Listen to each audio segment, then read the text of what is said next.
Hello दोस्तों, स्वागत है हमारे YouTube channel sure success exam में। आज हम पढ़ने वाला है अकाउंटेंसी का लेक्चर नंबर 3। ठीक है, चैनल पर आप लोग नए हैं तो सब्सक्राइब कीजिए और वीडियो अच्छा लगेगा तो लाइक कीजिएगा।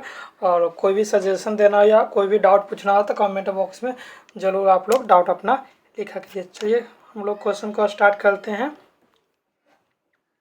Goods purchase on credit are recorded in the कि इसमें देखिए उधार पर क्रय, मतलब हम कोई सी वस्तु खरीदेंगे तो उधार पर खरीदेंगे तो उसको कौन सा बुक में क्या रिकॉर्ड करेंगे, परचेज जर्नल बुक में, सेल जर्नल बुक में, या कैश बुक में, कि जर्नल प्रॉपर में। तो देखिए हम अगर उधार खरीदते हैं तो परचेज बुक में लिखते हैं, और उधार में बेचते हैं तो क्या सेल बुक में लिखते हैं। और परचेज रिटर्न होता है तो परचेज रिटर्न में लिखेंगे, सेल रिटर्न होगा तो सेल रिटर्न में लिखेंगे, और जो कैश में परचेज होगा तो हमको कैश बुक में लिखेंगे। ठीक है ना, ठीक है।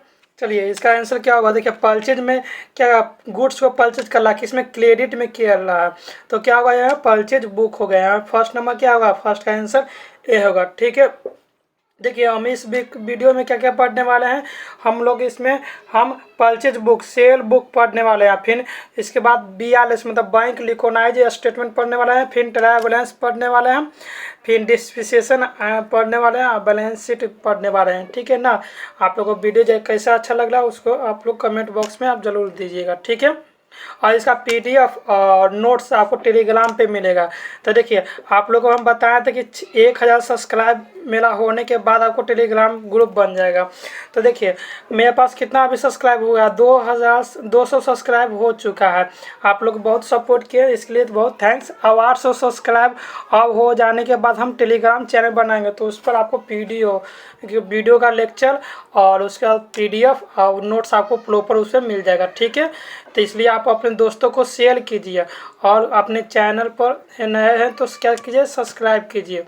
ठीक है ना, और अपने दोस्तों को शेयर कीजिए और ग्रुप में भी शेयर कीजिए। ठीक है ना, चलिए नेक्स्ट क्वेश्चन में। इसका एग्जाम है ना, तो देखिए अब नोटिस हमको लगता है सितंबर में आने वाला है, क्योंकि अभी तक इसका नोटिस नहीं आया है एग्जाम का। ठीक है ना, तो इसलिए आप लोग डीमोटिवेट नहीं हुई है। आपका सितंबर में आप सोचिए कि आपका जब भी एग्जाम हो इसमें हमेशा 100% आपका एक सीट श्योर बना लीजिए। ठीक है ना, तो क्या प्रॉपर आप इसमें रिवीजन कर दीजिए। बाकी लेक्चर हम टैक्स का बनाए हुए हैं, पंचायत का बना हुआ, उसको देखा कीजिए और उसको रिवीजन कीजिए।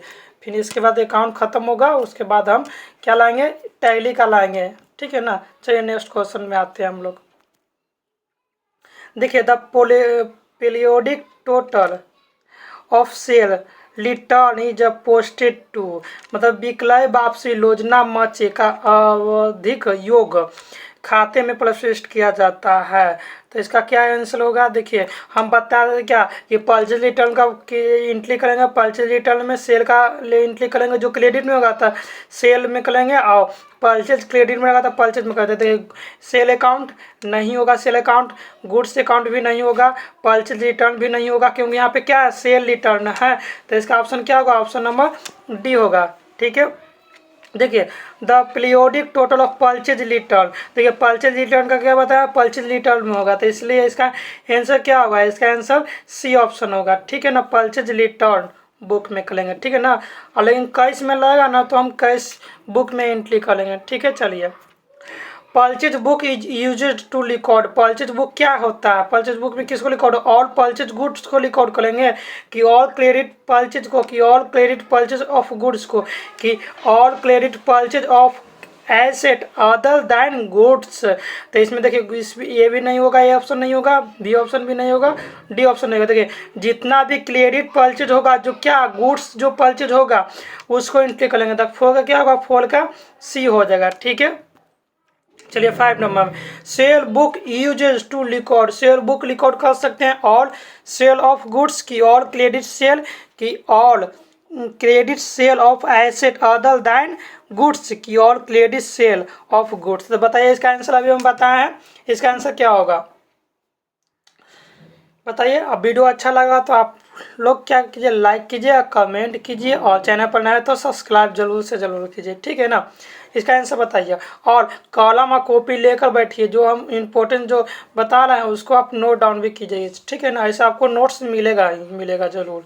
ठीक है। चलिए 5 नंबर का आंसर बताइए आप लोग कितना होगा कि, और जितना आप देखिए इसमें नहीं होगा, ए ऑप्शन नहीं होगा, बी ऑप्शन नहीं होगा, सी ऑप्शन नहीं होगा।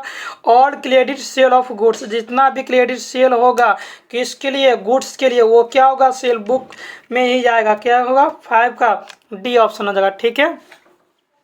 Purchase return is use to recorded, purchase return है तो return of goods, purchase of cash, cash में नहीं होगा। ठीक है। Purchase return of asset, purchase on credit, ये भी नहीं होगा। ठीक है। Return of goods, purchase on credit, return of goods, purchase of return, तो क्या होगा, ऑप्शन नंबर सी होगा। ठीक है ना। डी नंबर देख लीजिए, रिटर्न ऑफ एसेट, एसेट को परचेज करने के लिए बोला, कैश में तो ये नहीं होगा। तो ये क्रेडिट में है, क्रेडिट में किसमें, गुड्स जो परचेज किए तो उसको रिटर्न करना क्रेडिट में, तो क्या होगा, सी ऑप्शन होगा। 6 का क्या होगा, सी ऑप्शन होगा। ठीक है। चलिए 7 क्वेश्चन को पढ़िए और आप लोग आंसर दीजिए।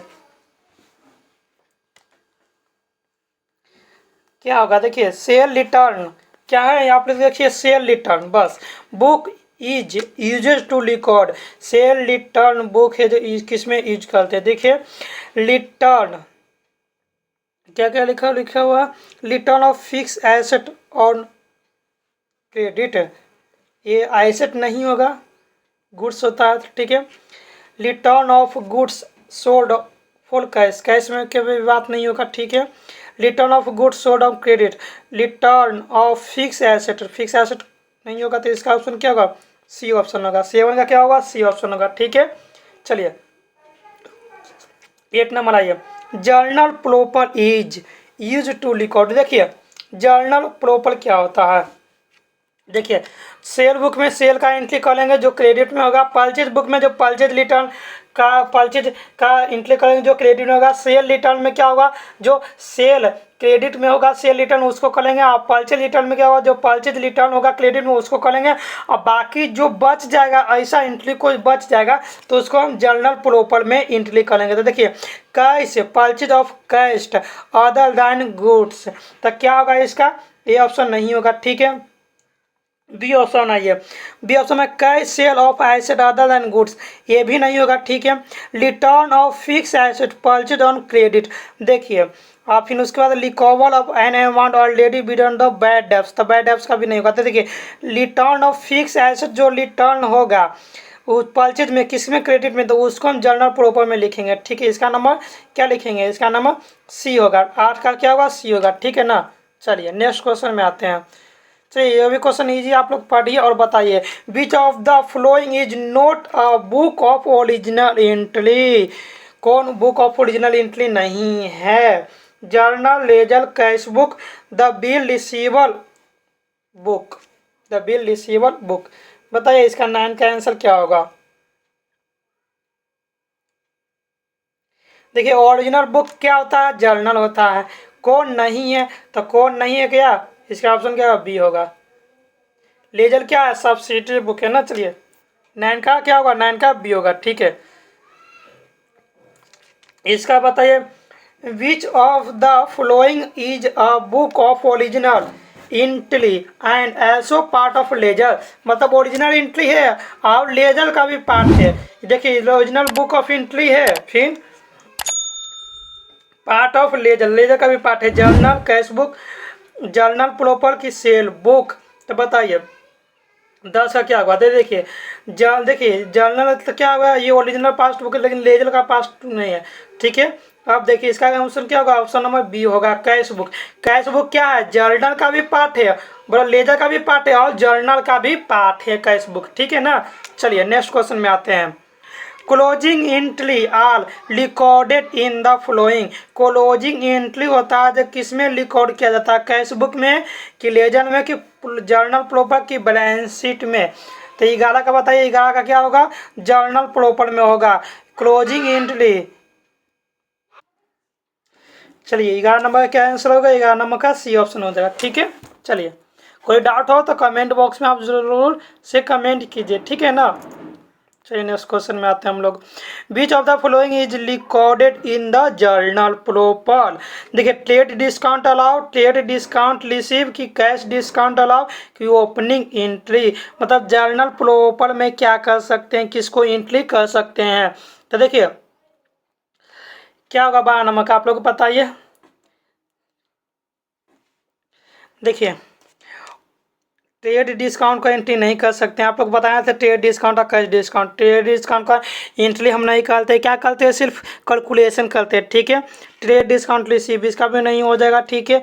कैश डिस्काउंट का भी नहीं होगा। इसका क्या होगा, ऑप्शन नंबर डी होगा। ओपनिंग एंट्री होगा ना, उसको जर्नल प्रॉपर में लिखेंगे। ओपनिंग एंट्री को क्या करेंगे, जर्नल प्रॉपर में लिखेंगे, ठीक है। चलिए fix asset purchase on credit, जो देखिए फिक्स एसेट का परचेज किए किस में, क्रेडिट में किए, तो उसको रिलेटेड ऑन देखिए परचेज बुक में क्या करते थे, परचेज बुक में हम परचेज गुड्स करते थे क्रेडिट में, उसको एंट्री करते थे, तो इसलिए ये ऑप्शन नहीं हुआ। कैश में जो हम परचेज करते थे उसको, तो ये भी नहीं होगा, ठीक है। अब फिर देखिए जर्नल प्रॉपर में क्या होगा, जो हम फिक्स एसेट को परचेज करेंगे किस में, क्रेडिट में करेंगे, तो उसको हम क्या करें, जर्नल प्रॉपर में लिखेंगे। 13 का क्या होगा, 13 का सी ऑप्शन हो जाएगा, ठीक है। चलिए नेक्स्ट क्वेश्चन में आते हैं हम लोग। देखिए ट्रेड डिस्काउंट अभी हम बताएं, ट्रेड डिस्काउंट का क्या होता है, is recorded in book, is not recorded in book, कि is not use to find net amount, की is used for main objective of accounting. क्या होता है इसका, आप देखिए अभी लोग पता है, हम लोग इसको पढ़कर अब बताइए आप लोग क्या होगा इसका आंसर। चलिए आप लोग को नहीं आ रहा है ऑप्शन, तो देखिए हम बता देते हैं क्या होगा। देखिए ट्रेड डिस्काउंट का हम लोग एंट्री नहीं करते हैं, क्या करते हैं उसका, हम सिर्फ कैलकुलेशन करते हैं, ठीक है ना। याद रखिएगा ट्रेड डिस्काउंट मोस्ट इंपॉर्टेंट एक प्लस ने क्या है, ट्रेड डिस्काउंट का क्या है, मोस्ट इंपॉर्टेंट प्लस ने क्या होगा इसका आंसर। देखिए रिकॉर्ड तो नहीं कर सकते हैं, देखिए इसका ऑप्शन 14 का क्या होगा, 14 का बी ऑप्शन होगा, ठीक है ना। चलिए नेक्स्ट क्वेश्चन में आते हैं आप लोग। देखिए अब बैंक लिकोनाइजेशन स्टेटमेंट, बैंक समाधान विवरण है, एक लेजर है और पार्ट ऑफ कैश बुक है, कि a statement to reconcile the different between cash book and passbook की नॉन ऑफ दीज। तो देखिए एक लेजर भी नहीं है, एक कैश बुक भी नहीं है, तो ये क्या है, सी नंबर। ये क्या, एक स्टेटमेंट है, किसका स्टेटमेंट में है, कैश बुक और पासबुक का डिफरेंट बताता है, ठीक है ना। कोई डिफरेंट होता है उसको सही किया जाता है, ठीक है ना, कि कैश बुक में मेरा एंट्री और पासबुक का मेरा एंट्री क्या है, डिफरेंट है, तो उसको सही किया जाता है, ठीक है ना। इसी का काम होता है, इसको शॉर्ट फॉर्म में क्या होता है, इसको बोलते हैं BRS, ठीक है ना, इसको याद रखिएगा। देखिए मैं ये बताइए, जब ग्राहक की लोकल पुस्तक के बैंक खाते का शेष डेबिट बाकी प्रदर्शित करता हो, तो बैंक की पुस्तक में ग्राहक का खाता निश्चित ही दिखाई देना चाहते हैं। मतलब when the bank account in the cash book of a customer show a debit balance, the customer account in the bank book must generally show. तो क्या होगा, a debit balance, a net balance की, या credit balance की, none of these. बताइए मतलब bank के account में कैश बुक में कस्टमर का शो कर रहा डेबिट बैलेंस और उसमें क्रेडिट बैलेंस शो कर रहा, तो क्या होगा इसका, देखिए 16 नंबर क्या होगा, अ क्रेडिट बैलेंस होगा। इसका ऑप्शन क्या होगा, 16 का सी होगा, अ क्रेडिट बैलेंस होगा, ठीक है। चलिए अब bank reconciliation statement prepare by customer of bank, या बैंक या क्रेडिटर की, नॉन ऑफ दिस। किसके द्वारा बनाया जाता है, बैंक समाधान विवरण तैयार किया जाता है बैंक के ग्राहक द्वारा, कि बैंकों के द्वारा, कि लेन देन द्वारा, कि इनमें से कोई नहीं। बताइए आप लोग क्या बताइए किसके द्वारा होता है। देखिए कस्टमर ऑफ बैंक होगा, इसका ऑप्शन क्या होगा, कस्टमर ऑफ बैंक होगा, ठीक है। चलिए नेक्स्ट क्वेश्चन में आते हैं हम लोग। बैंक समाधान विवरण इनके द्वारा तैयार किया जाता है, किनके द्वारा तैयार किया जाता है, bank reconciliation statement is prepared by, क्या होगा,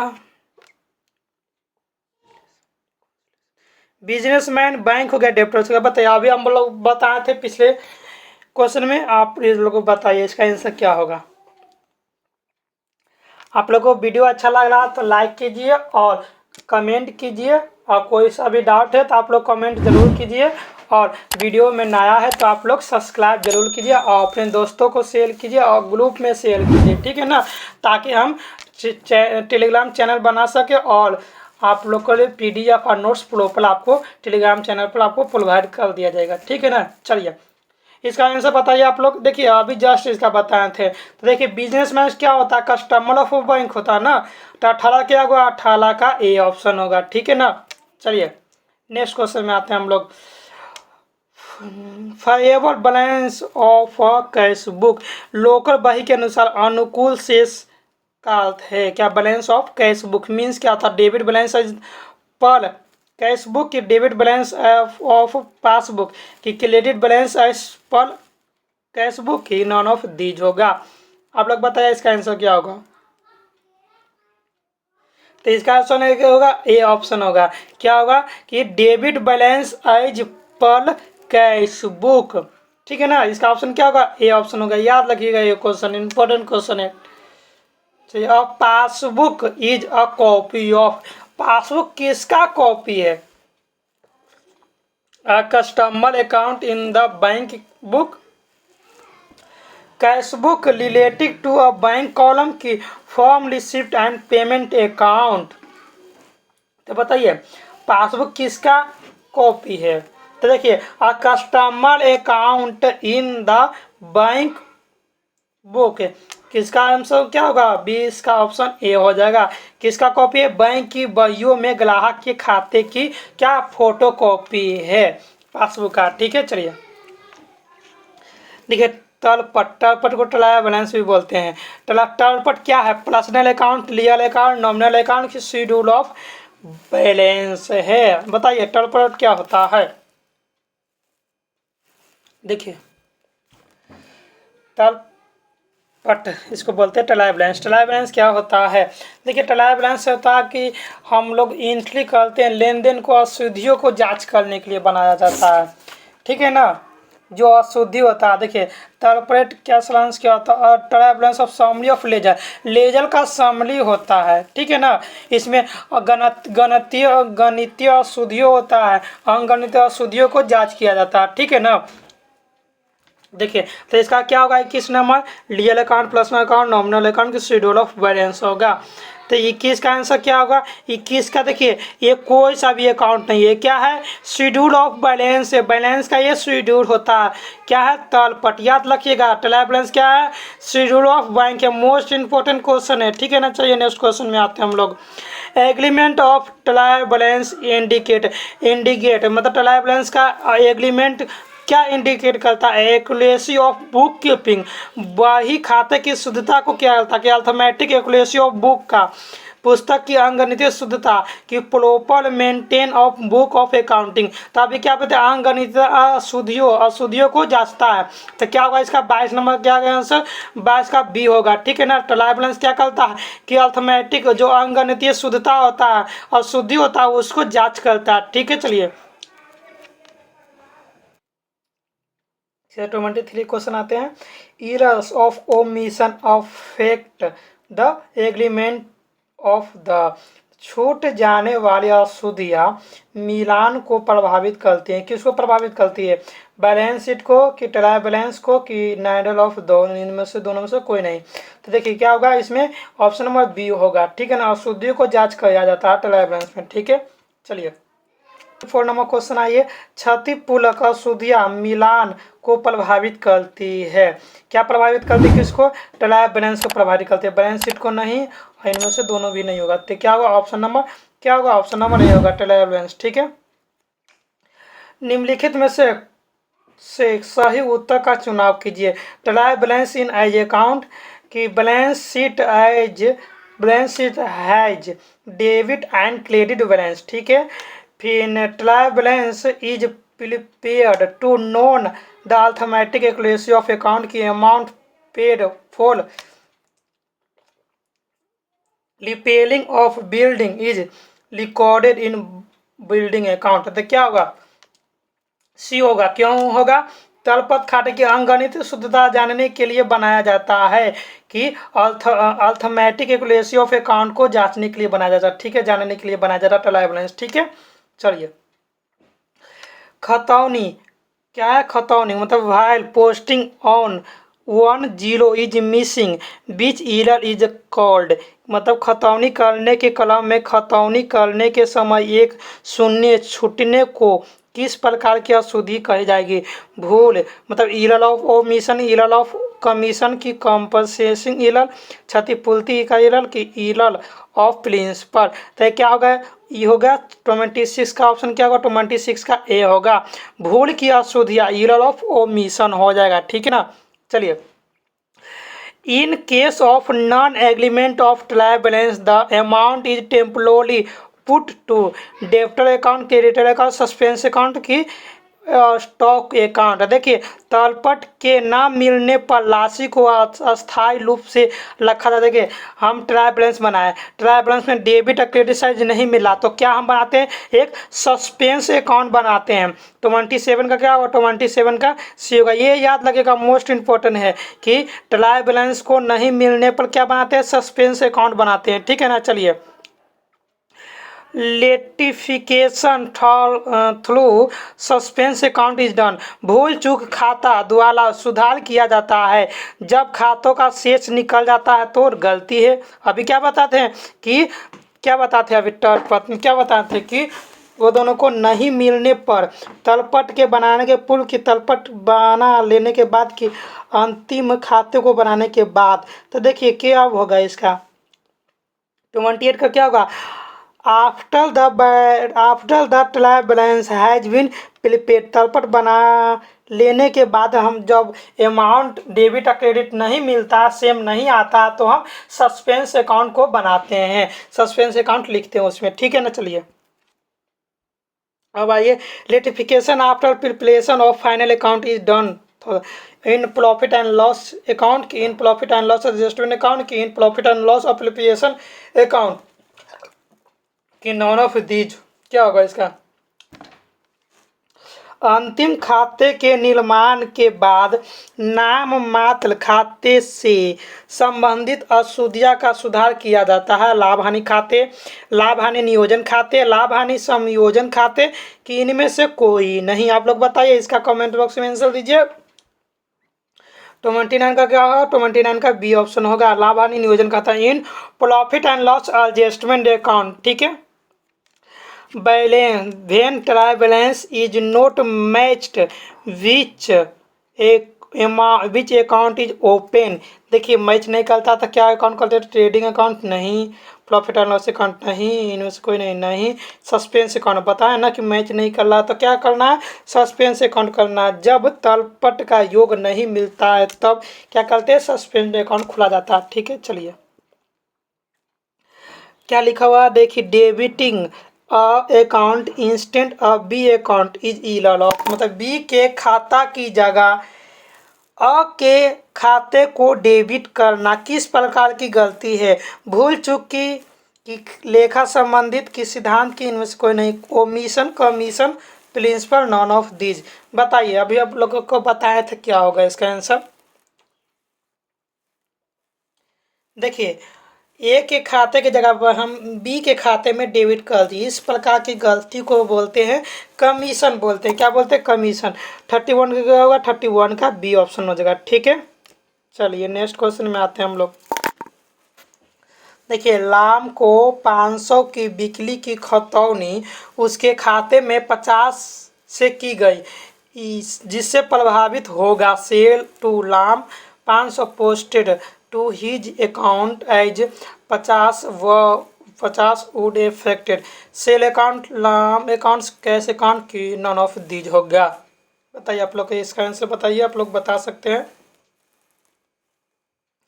आप लोग को वीडियो अच्छा लग रहा है तो अपने दोस्तों को शेयर कीजिए और लाइक कीजिए और कमेंट कीजिए और चैनल पर नया है तो सब्सक्राइब कीजिए, ठीक है ना।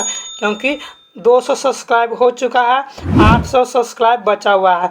800 सब्सक्राइब पूरा हो जाएगा तो हम क्या टेलीग्राम चैनल बना देंगे, तो उस पर PDF और नोट्स आपको प्रॉपर मिलता जाएगा, ठीक है ना। चलिए, आप वीडियो देखने के बाद क्या जब सब्सक्राइब करते हैं तो बेल आइकन को ऑन कीजिए ताकि हम नए वीडियो बनाएं तो आपके पास जल्द से जल्द पहुंच जाए, ठीक है ना। चलिए, आप कोई सा भी डाउट हो, कोई सा भी सजेशन हो तो कमेंट बॉक्स में ज़रूर आप लोग कमेंट कीजिए, ठीक है ना। चलिए, 32 का आंसर क्या होगा। देखिए, हम राम के अकाउंट में क्या किया, 500 की जगह पर 50 रुपये एंट्री किए, तो किसका अकाउंट इफेक्ट करेगा, लामे का अकाउंट ना फिर इफेक्ट करेगा। तो क्या होगा 32 का, क्या होगा 32 का नंबर क्या होगा, 32 का बी होगा, ठीक है ना। चलिए, नेक्स्ट क्वेश्चन में आते हैं हम लोग। डिस्प्रिसिएशन क्या होता है। ठीक है, डिस्प्रिसिएशन का डिफिनेशन होता है कि अस्थायी संपत्ति में लगातार गिरावट को डिस्प्रिसिएशन किया जाता है, ठीक है ना। देखिए, डिस्प्रिसिएशन निकालने का तरीका देखिए, एक और क्वेश्चन इसमें से लिखिएगा जिसके पीछे में ट्रायल बैलेंस में छूट गया है। एक इम्पोर्टेंट एक नोट बना के लिखिएगा, नोट बना के लिखिएगा, ठीक है ना। NOT नोट पे लिखिएगा, NOT नोट बना के लिखिएगा। क्या, ट्रायल बैलेंस का, TRIA ट्रायल बैलेंस का लिखिएगा कि किस तरह से उसमें क्या, इसमें आपको क्वेश्चन पूछ सकता है, ठीक है ना। देखिए, डेबिट बैलेंस में क्या होगा, डेबिट बैलेंस में क्या क्या होता है। देखिए, जितना भी एसेट होगा, एसेट को लिखेंगे, एसेट हो गया, एक्सपेंस हो गया और लॉस हो गया। मतलब ट्रायल बैलेंस में डेबिट किसको करेंगे, एसेट को, एक्सपेंस को और लायबिलिटी लॉस को। Asset expense loss, asset expense loss, जितना भी एसेट एक्सपेंस और लॉस होगा उसको क्या करेंगे, ट्रायल बैलेंस में डेबिट करेंगे। क्रेडिट किसको करेंगे, लिख लीजिए आप लोग ये क्वेश्चन को। देखिए, इंपॉर्टेंट ये नोट से के लिखिए, क्रेडिट किसको करेंगे, जितना भी कैपिटल है, कैपिटल को, इनकम को और गेंस मतलब प्रॉफिट हो गया, capital, income, profit and liability को क्या करेंगे, क्रेडिट करेंगे। किसको किसको क्रेडिट करेंगे, कैपिटल को क्रेडिट करेंगे, इनकम को क्रेडिट करेंगे और गेंस को क्रेडिट करेंगे और लायबिलिटी को क्या करेंगे, क्रेडिट करेंगे। जैसे कि आप लोग क्वेश्चन पूछ देगा कि प्रीपेड एक्सपेंस हो गया, प्रीपेड एक्सपेंस को हम किस में किधर लिखेंगे, डेबिट पक्ष में लिखेंगे या क्रेडिट पक्ष में लिखेंगे, तल पट में। तो अब क्या होगा, इसमें डेबिट बैलेंस में लिखेंगे, क्योंकि क्या है, प्रीपेड एक्सपेंस क्या होता है, ये हमारे लिए क्या होता है, करेंट एसेट होता है। तो करेंट एसेट क्या होता है, डेबिट पक्ष में लिखा था, ठीक है ना। अब देखिए, डिस्प्रिसिएशन क्या होगा। डिस्प्रिसिएशन क्या है, एक्सपेंस है कि प्रोविजन है कि इनकम है कि नॉन ऑफ दीज है। तो बताइए 33 का क्या होगा। डिस्प्रिसिएशन क्या है, डिस्प्रिसिएशन को क्या है, प्रावधान किया जाता है, में प्रोविजन है, ठीक है। 33 का क्या होगा, 33 का बी ऑप्शन होगा, ठीक है। देखिए, डिस्प्रिसिएशन को निकालने का मेथड, कितने मेथड होते हैं, 10 मेथड होते हैं, ठीक है ना। ये 10 मेथड आप लोग को बता देते हैं, आप इसको लिख लीजिएगा, ठीक है ना।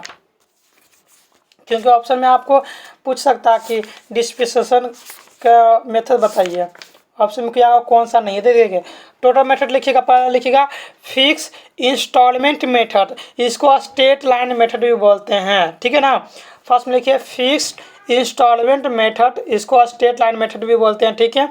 फिर written down value, written down value second method में लिखेगा, written down value diminishing balance method इसको बोलते हैं, डिमिनिशिंग बैलेंस मेथड भी बोलते हैं, ठीक है। फिर एनुअल मेथड, ठीक है, तीसरा नंबर में एनुअल मेथड लिखिएगा। फोर्थ नंबर में लिखिएगा डिस्प्रिसिएशन फंड मेथड। 5 नंबर में लिखिएगा इंश्योरेंस पॉलिसी मेथड, ठीक है। 6 नंबर में लिवैल्यूएशन मेथड लिखिएगा, पुनः मूल्यांकन पद्धति, ठीक है ना, लिवैल्यूएशन मेथड, ठीक है। फिर 7 में लिखिएगा डिप्लेशन यूनिट और production unit method, depletion unit और प्रोडक्शन यूनिट मेथड लिखिएगा, ठीक है। Machine hours method, machine hours method 10, फिर लिखिएगा 9 नंबर में क्या गया, the sum of years digit method, ठीक है। द यूज ऑफ माइलेज, हाँ, the use of mileage method, जितना भी माइलेज चलेगा उसके अनुसार हम डिस्प्रिसिएशन को नापेंगे, ठीक है ना। ग्रुप डिस्प्रिसिएशन मेथड, क्या होगा, ग्रुप डिस्प्रिसिएशन मेथड। टोटल 11 मेथड है, 11 मेथड से हम लोग निकालते हैं डिस्प्रिसिएशन को, ठीक है ना। सबसे इंपॉर्टेंट है आप लोग को पहला जो फिक्स इंस्टॉलमेंट मेथड और स्ट्रेट लाइन मेथड है, ये याद रखिएगा, और रिटन डाउन वैल्यू और डिमिनिशिंग बैलेंस मेथड, ये दो मेथड बहुत इंपॉर्टेंट है, ठीक है ना, आप लोग याद रखिएगा, ठीक है ना।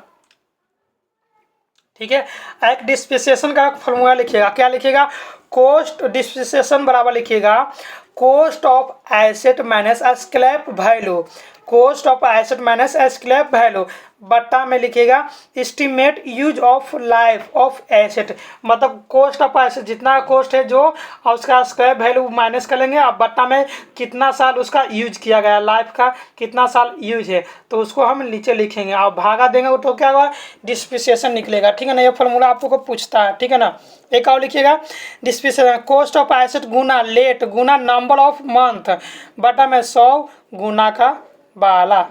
ठीक है ना, लिखिएगा। ठीक है, इसका डिप्रिसिएशन का लिख लीजिएगा।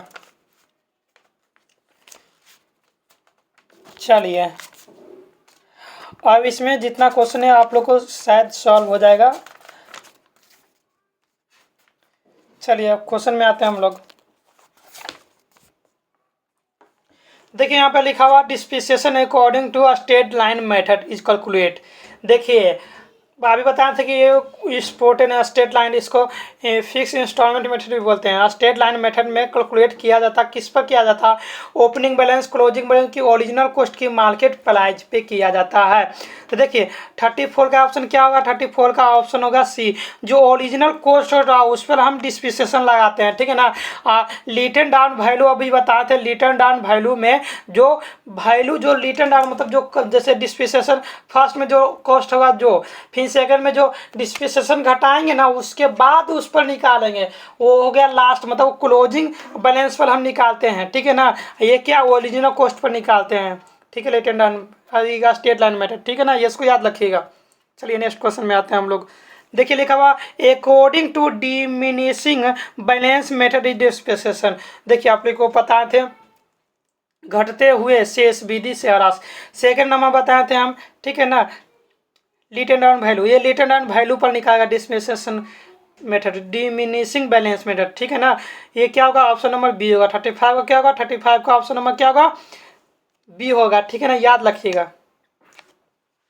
चलिए एक संपत्ति के मूल्य में किसी भी कारण से होने वाली धीरे धीरे और अस्थायी कमी को कहते हैं graduate and permanent decrease in the value of asset from the. देखिए एक संपत्ति हो उसको है ना धीरे धीरे उस पर क्या अस्थायी कमी वाला है। ठीक है ना, मतलब खराब हो रहा है कुछ ना कुछ धीरे धीरे। देखिए कोई सा भी आप सामान खरीदेगा, इलेक्ट्रॉनिक सामान, कोई सा भी मशीन लीजिएगा और उससे आप काम कर रहे हैं, उसे यूज कर रहे हैं, तो उसका धीरे धीरे क्या होगा, खत्म होगा ना। जैसे देखिए आप लोग गाड़ी लेते हैं, गाड़ी में क्या होगा, आप लोग का एक टाइम लिमिट रहता है कि इतना माइल्स चलेगा तो आपको सर्विसिंग करवाना होता है। वो सर्विसिंग क्या होता है, डिप्रिसिएशन होता है। सर्विसिंग का जितना भी खर्चा होता है वो डिप्रिसिएशन के रूप में आता है। ठीक है ना, तो उसको क्या बोलते हैं, डिप्रिसिएशन बोलते हैं। 36 का ऑप्शन क्या होगा, 36 का ऑप्शन ए हो जाएगा। ठीक है, चलिए नेक्स्ट क्वेश्चन में आते हैं। बताइए, इसको पढ़िए और बताइए हमको। अपचलन का मतलब मूल्य में के कारण कमी से होता है। क्या होता है बताइए इसका। 37 का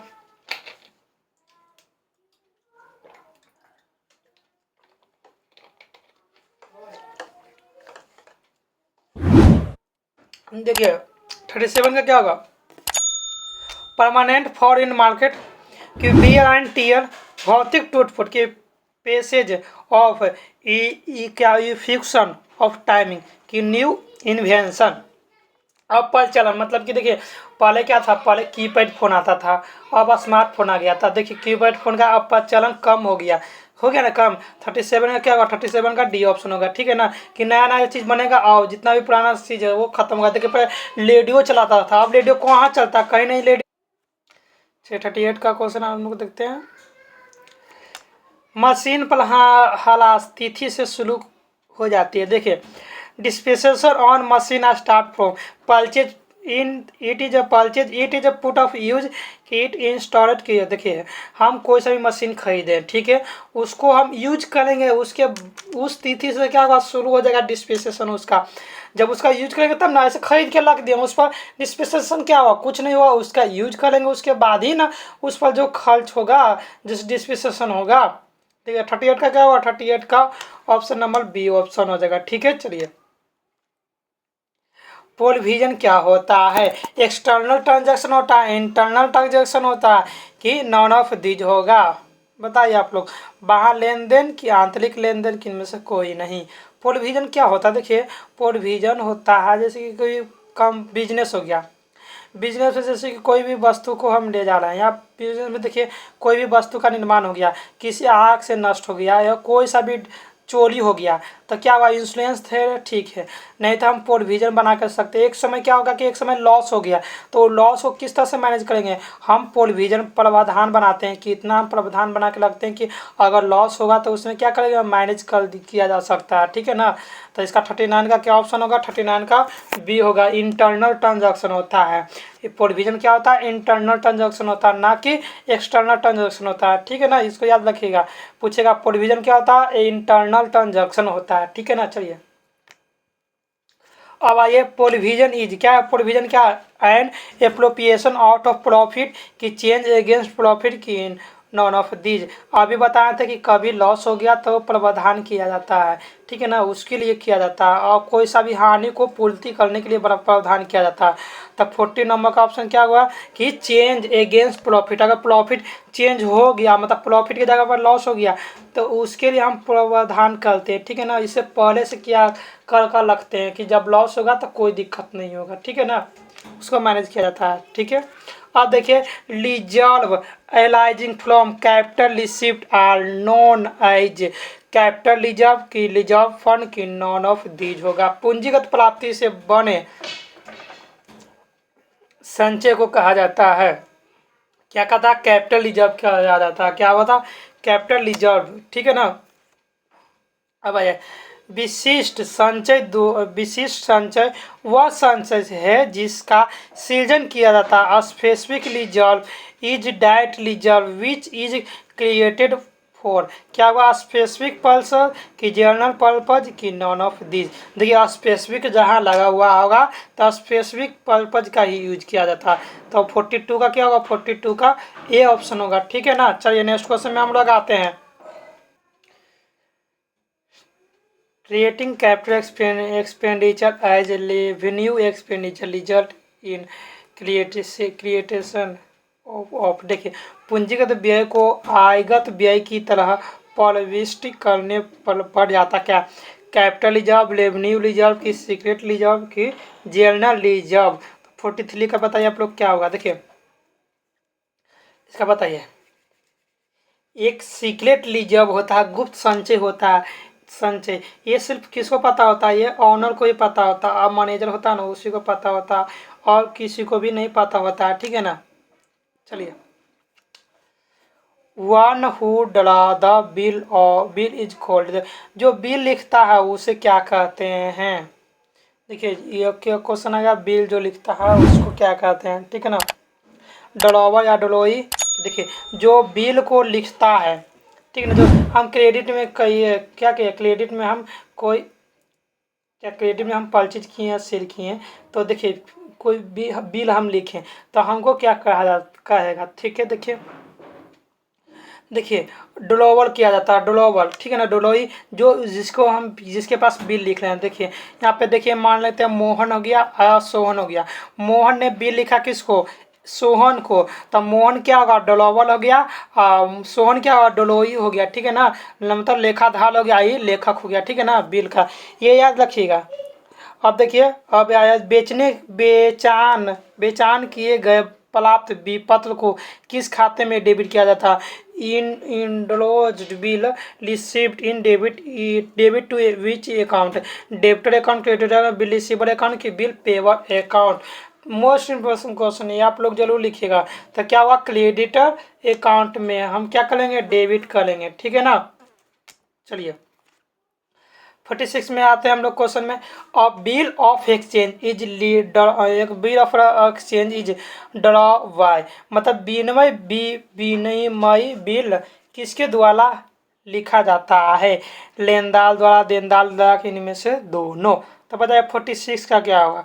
देखिए क्रेडिटर के द्वारा विनिमय बिल किया जाता है। देखिए विनिमय बिल क्या होता है, जैसे हम क्रेडिट में कोई सामान लिए, ठीक है, ले लिए, ठीक है, तो हमको बिल दिया, तब बिल का भुगतान करेंगे ना, तो बिल का जब भुगतान होता है उसी को बोलते हैं विनिमय बिल, बिल ऑफ एक्सचेंज होता है, बिल को ऑफ चेंज करते हैं, ठीक है ना, उसी को क्या बोलते हैं, विनिमय बिल बोलते हैं। तो विनिमय बिल कौन दे सकता है, क्रेडिटर ही लिख सकता है ना। चलिए देखिए, एक प्रतिज्ञा पत्र को जरूरत नहीं होती है, प्रतिज्ञा पत्र जरूरत नहीं होती है, किसमें नहीं होती है? देखिए, अपोलोमिस और note does note required, nothing में, मतलब नोटिंग में, कि डिस्काउंटिंग में, भुनाने की, कि एक्सेप्टिंग की, कि इनमें से कोई नहीं। तो बताइए 47 का आप लोग बताइए क्या होगा आंसर। देखिए, प्रतिज्ञा पत्र में दो पक्ष होगा, एक प्रतिज्ञा लेने वाला, एक प्रतिज्ञा किसको दिया जाता है, ठीक है। उसमें क्या एक्सेप्ट किया जाता है कि हमें प्रतिज्ञा लेता हूँ कि इतना समय में आपको पेमेंट दे दूंगा, या किसी चीज़ का जो प्रतिज्ञा होता है वो प्रतिज्ञा स्वीकार किया जाता है, ठीक है ना। 47 का क्या होगा? 47 का ऑप्शन नंबर सी होगा, ठीक है। चलिए नेक्स्ट क्वेश्चन में आते हैं हम लोग। देखिए, जब भुनाया हुआ बिल और अप्रतिष्ठा होता है तो लेखक जमा करता है, मतलब when a discounted bill is dishonoured the drawer given credit to bill receivable account, कि बैंक अकाउंट की डिस्काउंट अकाउंट में। तो 48 का क्या होगा? 48 का बताइए। देखिए, गोयसा भी बिल हो गया, तो हम भुना मतलब बिल आई देखिए बिल ऑफ एक्सचेंज देंगे तो किसके द्वारा हम देंगे? बैंक के द्वारा देंगे उसको हम, ना कि कैश में पेमेंट किया जाता है, ठीक है ना। उसको बैंक के द्वारा दिया जाता है बिल ऑफ। तो देखिए पूछेगा बिल ऑफ एक्सचेंज में कितना पर्सन होना चाहिए? 3 पर्सन होना चाहिए, एक तो देने वाला, एक लेने वाला, और एक क्या करता है? एक बैंक होता है जो उसको कैश में पेमेंट करता है, ठीक है ना।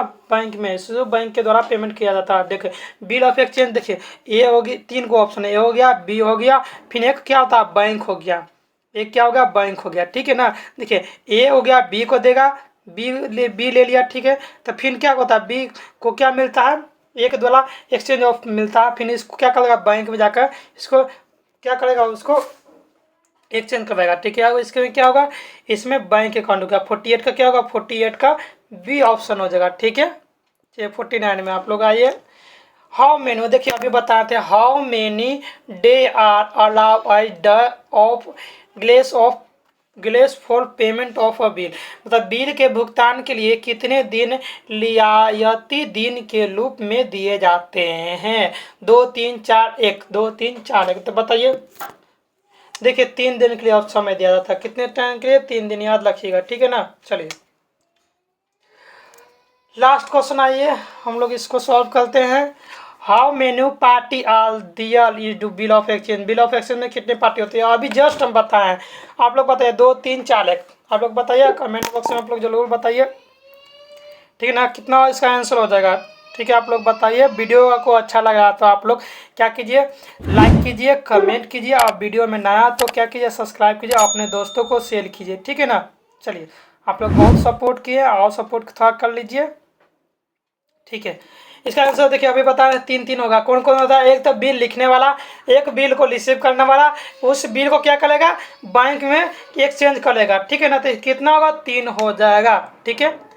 थैंक्स मेरे दोस्तों, आपको वीडियो कैसा लगा तो आप कमेंट बॉक्स में कमेंट कीजिए और लाइक कीजिए, और उसके बाद आप चैनल पर नए हैं तो क्या कीजिए?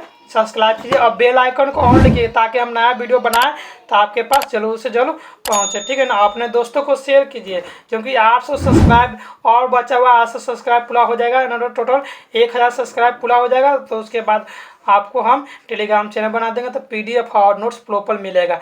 एग्जाम का डेट देखिए, अभी तक नोटिस नहीं आया, शायद सितंबर में नोटिस आने का चांस है, ठीक है ना। तो इसलिए आप लोग पढ़ते रहिए और खुश रहिए। धन्यवाद।